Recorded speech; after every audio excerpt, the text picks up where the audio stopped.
आज Sunday special तुमच्याकडे काय बनतंय?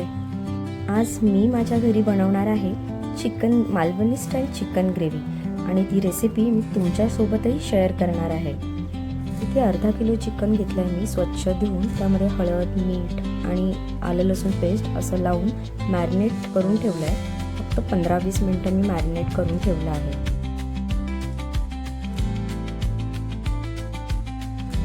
घराघरात रेसिपीज तर सेम असतात, बनवल्या जातात, पण प्रत्येक हाताची चव ही फार वेगळीच असते, हो की नाही? ते कढई तापल्यानंतर मी ते 3 मोठे चमचे तेल घेतले आणि त्यामध्ये अख्खे खडे मसाले आणि कांदा छान लालसर होईपर्यंत भाजून घेणार आहे. इथे मिनिटभर कांदा परतून झाल्यानंतर मी त्यात टोमॅटो ॲड केला आहे, म्हणजे तोही एकसारखा त्याच्यासोबत व्यवस्थित शिजला जाईल. इथे कांदा टोमॅटो परतून चांगला झाल्यानंतर इथे मी काही गरम मसाला, चिकन मसाला आणि मालवणी मसाला असा छान तेलामध्ये परतून घेतलेला आहे. हलकंसं तेल सुटल्यानंतर इथे मी चिकन ॲड करून घेते. चिकनमध्ये अर्धा चमचा आलं लसूण पेस्ट पुन्हा एकदा मी ॲड केली आहे आणि ते चिकन 5 ते 10 मिनटं झाकण न ठेवता परतून घेते आहे.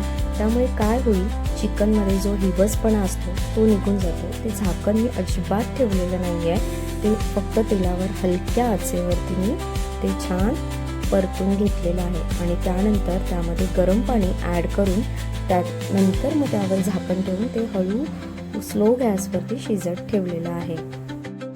तुम्ही बघू शकता.